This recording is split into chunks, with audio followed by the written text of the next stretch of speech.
राजस्थान में कांग्रेस ने संविधान बचाओ यात्रा का आयोजन किया, जिसमें कांग्रेस अध्यक्ष मल्लिकार्जुन खड़गे ने पार्टी सदस्यों और जनता को संबोधित किया। देखिए हमारी ये रिपोर्ट। देश के अहम सवालों पर मैं आपके साथ चंद बातें साझा करूं।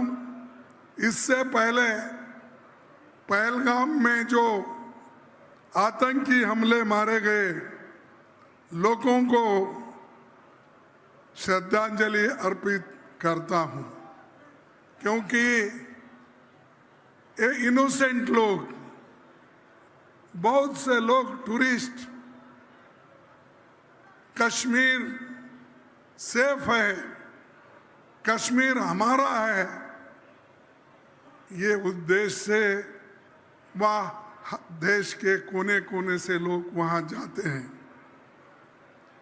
ऐसे जगह इतनी बुरी घटना हो गई जिसमें 26 लोग तो वहीं मारे गए, लेकिन बाद में जो हॉस्पिटल में थे और वो 3-4 लोग भी, उनकी भी मौत हो गई।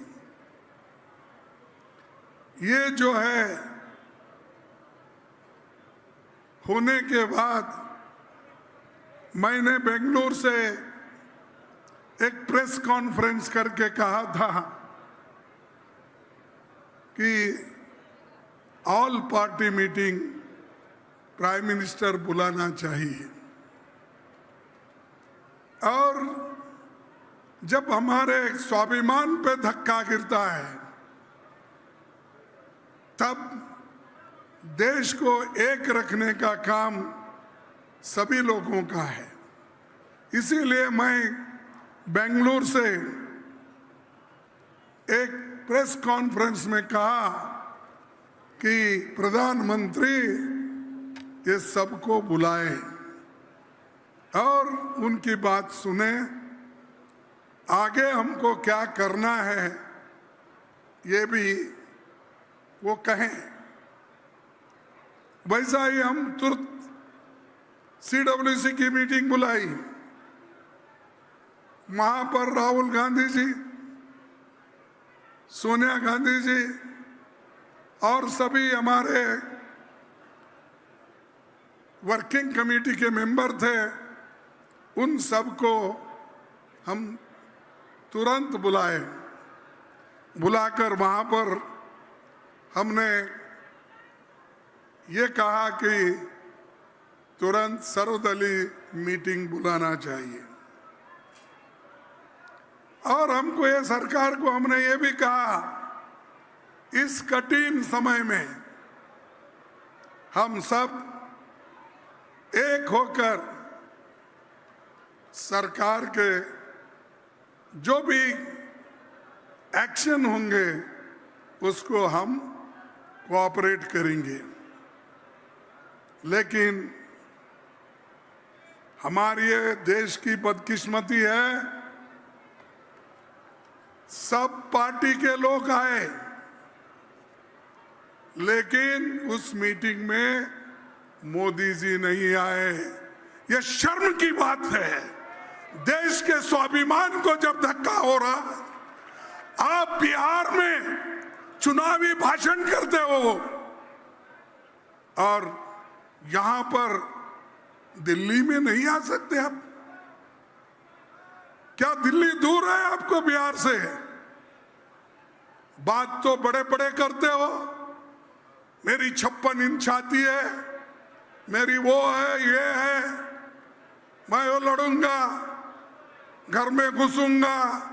अरे बाबा, कम से कम बिहार से उस दिन आकर हमारे मीटिंग में बैठते तो सबको मालूम होता था कि आपकी प्लानिंग क्या है, आप क्या करने वाले हैं, हमारे से क्या मदद चाहते हैं।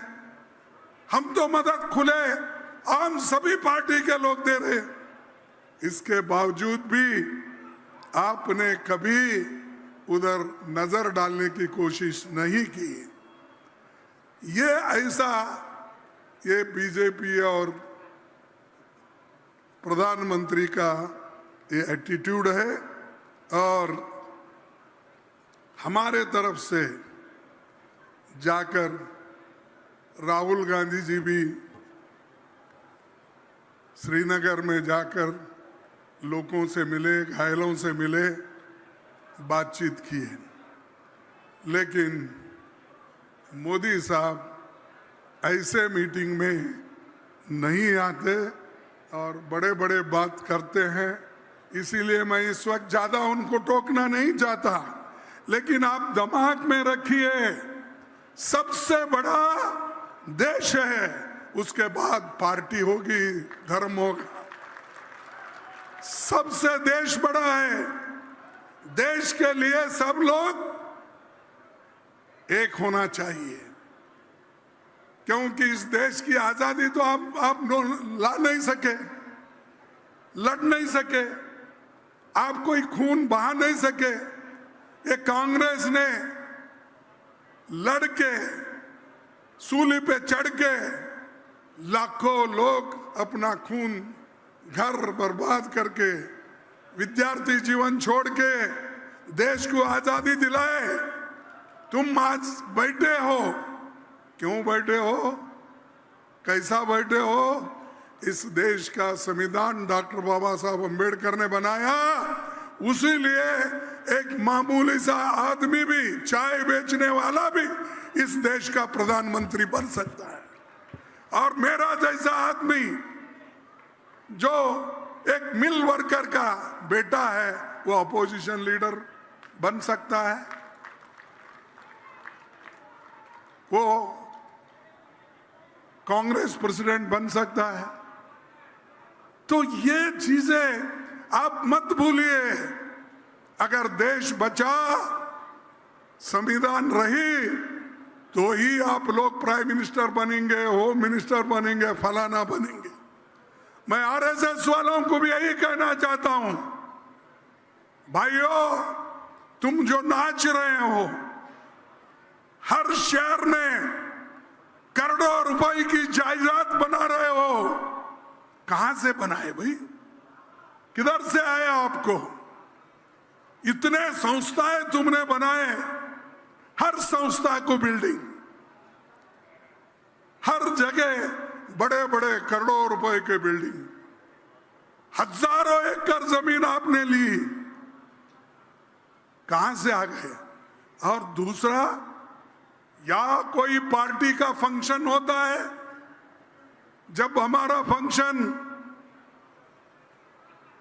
छत्तीसगढ़ में हुआ, वहां पर आप लोगों ने हमारे कार्यकर्ताओं पर धार डाला। जब हमारा फंक्शन अहमदाबाद में हुआ, तब आप नेशनल हेराल्ड के ऊपर केस करके सोनिया गांधी जी और राहुल गांधी जी के ऊपर चार्जशीट डालते हो। जब जब कांग्रेस बढ़ती है, तब तब ये लोग उसको दबाने की कोशिश करते हैं। हम ऐसा दबने वाले लोग नहीं हैं। देश को जान देने वाली नेता इंदिरा गांधी हमारी नेता है। देश को एकता रखने के लिए जो जान दिए, वो राजीव गांधी हमारे नेता है। अरे तुम्हारे पास कौन है? देश के लिए तो आप कुछ नहीं करे, आजादी हासिल करने में तुम्हारा कोई हाथ नहीं है, लेकिन सब दोष कांग्रेस को देते। सुबह उठे शाम तक कांग्रेस को अगर गालियां नहीं देंगे, उन आरएसएस और बीजेपी प्राइम मिनिस्टर को नींद ही नहीं आती। भगवान का नाम कम लेते रोज उठ के, लेकिन हमारा नाम तो जरूर लेंगे कांग्रेस को गालियां देने का।